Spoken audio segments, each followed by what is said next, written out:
We're back with the story of former NFL quarterback and now minor league baseball player Tim Tebow. Tim's out with a new book he hopes will inspire everybody who reads it. And, Kath, you got a chance to catch up with him, you lucky girl. Tim and I had never crossed paths before, but I was very excited to meet him. We talked about his unique childhood, how he got into sports, and his faith, which is such a guiding force in his life. Take a look.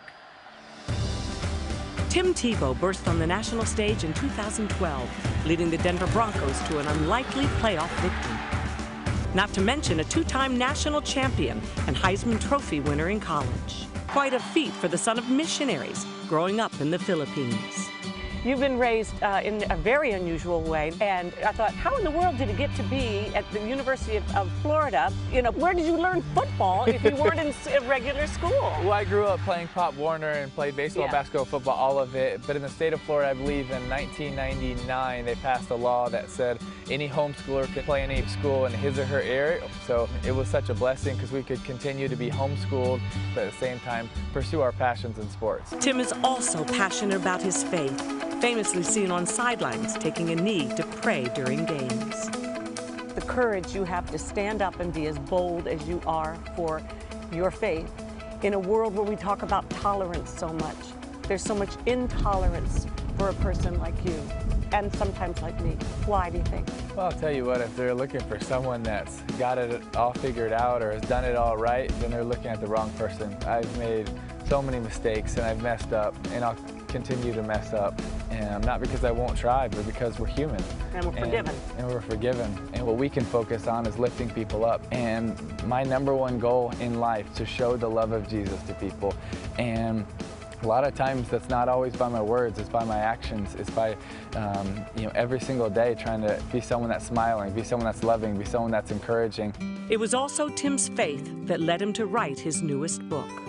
And know who you are, live like it matters. You know, I came up with that title because it's so true. Yeah. You know, so many young people are influenced by social media and what the world is going to say about them, but it's more important what God says about you. You know, I've been one of the most popular athletes in America and cut the same year, but you don't have to let that hurt define you. And that's what I want to bring with my writing, with my speaking, is the encouragement to believe in people, to love people, to convince them that they matter. The passion you have, would you ever become an evangelist?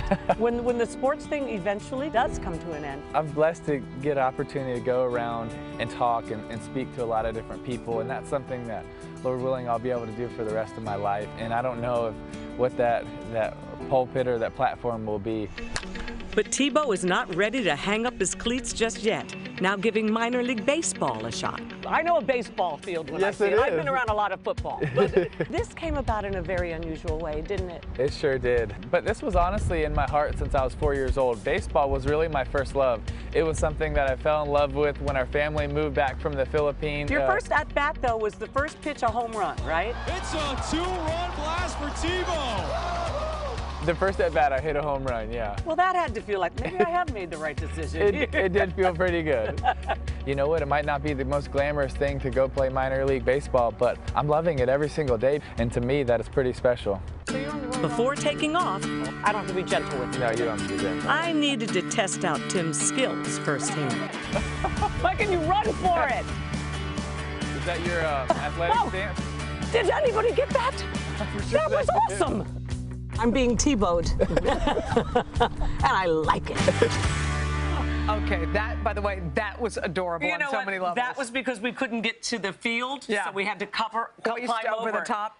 So he came, look, there he is. He's great. He came over and got me. Because that's what he does. Yes, and I said, I wonder if he loves 63-year-old women. I also asked him, I say, do mothers and fathers come up to you all over the country and say, you know, you need to meet my daughter. Yeah, he said, a couple. It must happen. He is one of the, I told you, one of the finest young people I have ever met in my life. What a blessing that young man is. He gives me faith for the future. His book, Who You Are and Live Like It Matters, is really, really not just for homeschooled people. It's a great, great, great missive about what life is, finding your purpose When in you life. watch him, even in those still images in the Philippines and helping young kids and lifting them up. He lives his faith. You can tell. Wow, Kath, that was beautiful. Beautiful. If he ever wants a home-cooked meal, he can come to the Gifford family. Hello, Today fans. Thanks for checking out our YouTube channel. Subscribe by clicking that button down there and click on any of the videos over here to watch the latest interviews, show highlights, and digital exclusives.